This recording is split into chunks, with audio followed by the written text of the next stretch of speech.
सबसे पहले आप भगवान के लिए आसन लगाइए। आप चाहे तो इसी पूजा घर में भी कर सकते हैं। तो मैंने सबसे पहले अच्छे से पोछा लगाया। पूजा घर में भी कर सकते हैं, नहीं तो आप अलग आसन लगाइए तो सबसे ज़्यादा अच्छी बात है, क्योंकि आज की पूजा कुछ विशेष पूजा है। तो मैंने पोछा लगा लिया। अब उसके बाद हम यहाँ रखेंगे पटा लगाने के लिए ईंट। अगर आपके पास कोई मेज़, टेबल या फिर कुछ ऐसा हो जिस पे किसी ने खाना वगैरह नहीं खाया हो, आपने उसको यूज नहीं किया हो किसी अलग काम के लिए, बिल्कुल नई हो, तो आप उसको यूज कर सकते हैं। मेरे पास नहीं थी बिल्कुल साफ़, तो मैंने ईंट रख दी है इसकी जगह, और इस तरह से मैं इस पर रख दूँगी पटा। उसके बाद हम इस पर बिछाएँगे कपड़े। अगर आपके पास पीले कपड़े हैं तो पीले बिछाइए, अगर नहीं हैं तो आप किसी लाल कलर का भी कपड़ा बिछा के पूजा कर सकते हैं। को मैंने गंगा जल के पानी से भिगो लिया है, और इस तरह से आप देख सकते हैं कितने छोटे से हमारे विष्णु भगवान है। अगर आपके पास इस तरह से कोई मूर्ति है या फिर कोई फ़ोटो है, अगर मूर्ति नहीं है तो आप उस फ़ोटो को रख दीजिए। और इनको बहुत अच्छे से हम साफ़ करेंगे। सबसे पहले मैं इनका स्नान कराऊंगी, जिसके लिए हम लेंगे एक कटोरी।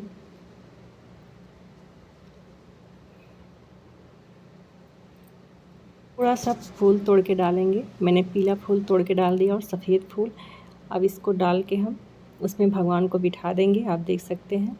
और उसके बाद इसमें मैंने लोटे में जल ले लिया है, इसमें डालेंगे हम थोड़ा सा गंगा जल। तो सबसे पहले बहुत लोग कमेंट करेंगे कि सबसे पहले गौरी गणेश को स्नान कराना चाहिए। तो मैं उन लोगों को बता दूं कि सबसे पहले हम विष्णु भगवान को इसलिए नहला रहे हैं क्योंकि चरणामृत हमेशा विष्णु भगवान या ठाकुर जी का ही बनता है, बाकी किसी देवी देवता का चरणामृत नहीं बनता है। इसलिए हम इनको पहले नहला रहे हैं, क्योंकि इन्हीं की चरणामृत को कल हम पारण में यूज करेंगे। जब हम पारण करेंगे कल 7 बजे तक पारण है, सुबह 5 बजे से लेकर 7 बजे तक।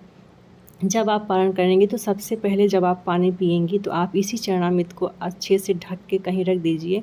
कल हम इसी चरणामृत से अपना व्रत तोड़ेंगे, तो उसके लिए हम इसको रख देते हैं अच्छे से, ताकि इसमें कुछ पड़ने ना पाए।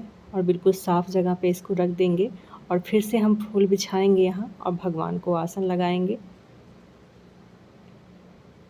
आप देख सकते हैं इस तरह से। अब इस पे हम भगवान को बिठा देंगे, क्योंकि हमने इन्हें नहलाया है। नहला के इनको अच्छे से पोंछ के थोड़ा सा एक पीला फूल भी रख देंगे, क्योंकि पीला फूल आज के दिन बहुत शुभ है और इनको चढ़ता भी है। तो चलिए अब बाकी देवी देवता की पूजा करते हैं। गणेश का विसर्जन करते हैं, गौरी गणेश जी का। जिस पे चाहे तो आप पान के पत्ते पे भी रख सकते हैं गणेश भगवान को। तो हम यहाँ फूल रख रहे हैं, इस पे हम रखेंगे गणेश भगवान को, जिसका मैंने सुपारी का यूज किया है। अगर आपके पास फ़ोटो वगैरह है या फिर मूर्ति है, आप उसको भी रख सकते हैं।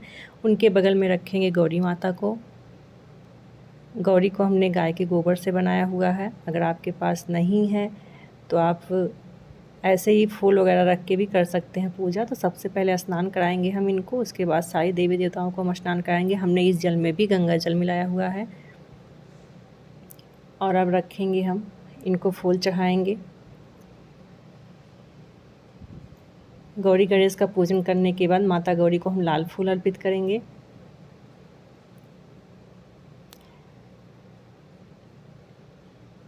अब बाकी की देवी देवता को भी हम फूल अर्पित कर देंगे, उसके बाद हम दिखाते हैं आपको। हमने सबको अर्पित कर दिया। आज के दिन रसीले फल का भोग लगाना चाहिए, तो मैंने आम को धुल के रख लिया प्रसाद रखने के लिए। क्योंकि आज के दिन पीला वस्त्र धारण करिए। आप सबसे पहले सुबह उठ के नहाइए, शुद्ध स्नान करिए, और उसके बाद शुद्ध वस्त्र धारण करिए। आप पीले कलर का वस्त्र धारण करिए। अगर आपके पास पीले कलर का नहीं है तो आप लाल कलर के भी वस्त्र धारण कर सकते हैं। आज के दिन पीला भोग लगाइए भगवान को।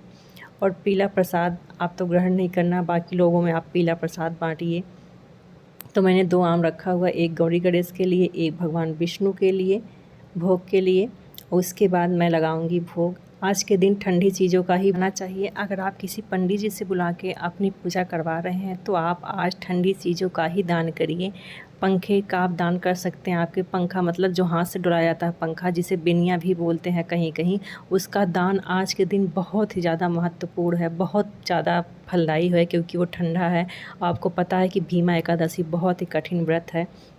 उसके बाद मैं इसमें लगाऊंगी घी का दीपक।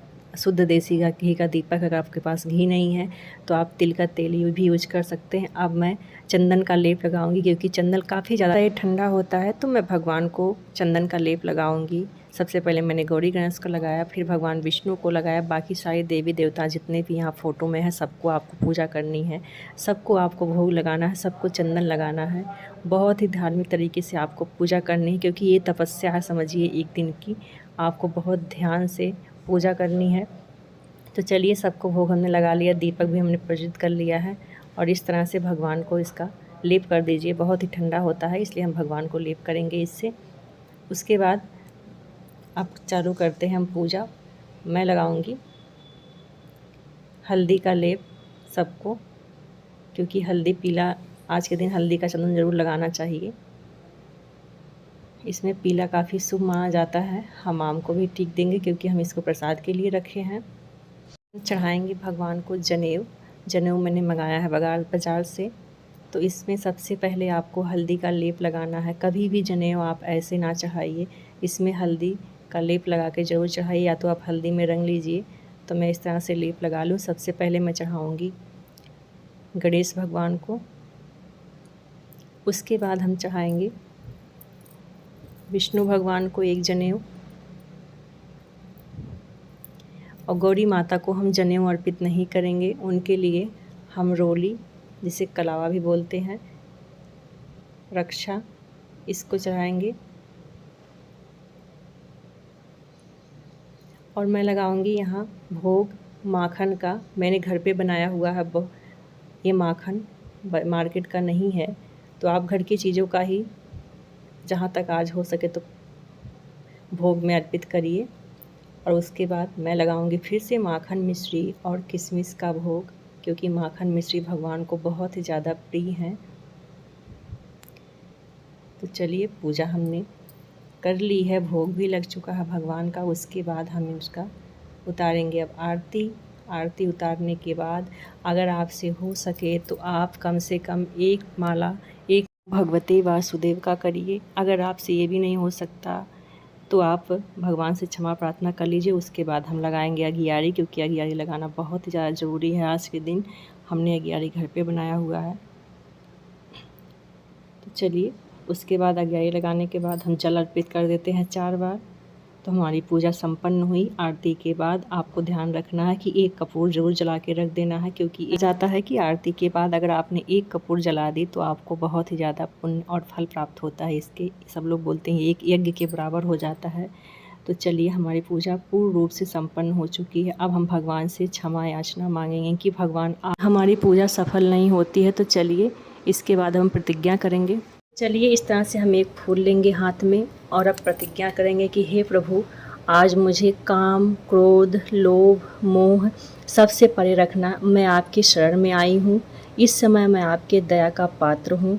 मैं अपराधी हूँ, किंतु आपकी शरण में आई हूँ। इस समय दया का पात्र हूँ। तुम जैसा चाहो वैसा करो। हे प्रभु, अज्ञानवश बुद्धि भ्रम होने के कारण मैंने भूल से जो कुछ भी कम या अधिक वह सब क्षमा करो। प्रसन्न हो हे प्रभु, आपकी कृपा से मुझे सिद्धि की प्राप्ति हो। और हे प्रभु, मुझे इतनी शक्ति दीजिए कि आज के दिन मैं आपका व्रत सूर्योदय बाद और सूर्योदय होने तक मैंने निर्जला एकादशी का व्रत का संकल्प लिया है। हे प्रभु, आपकी कृपा से ये व्रत हमारा पूर्ण हो और हमें किसी प्रकार का कोई अड़चन ना आए।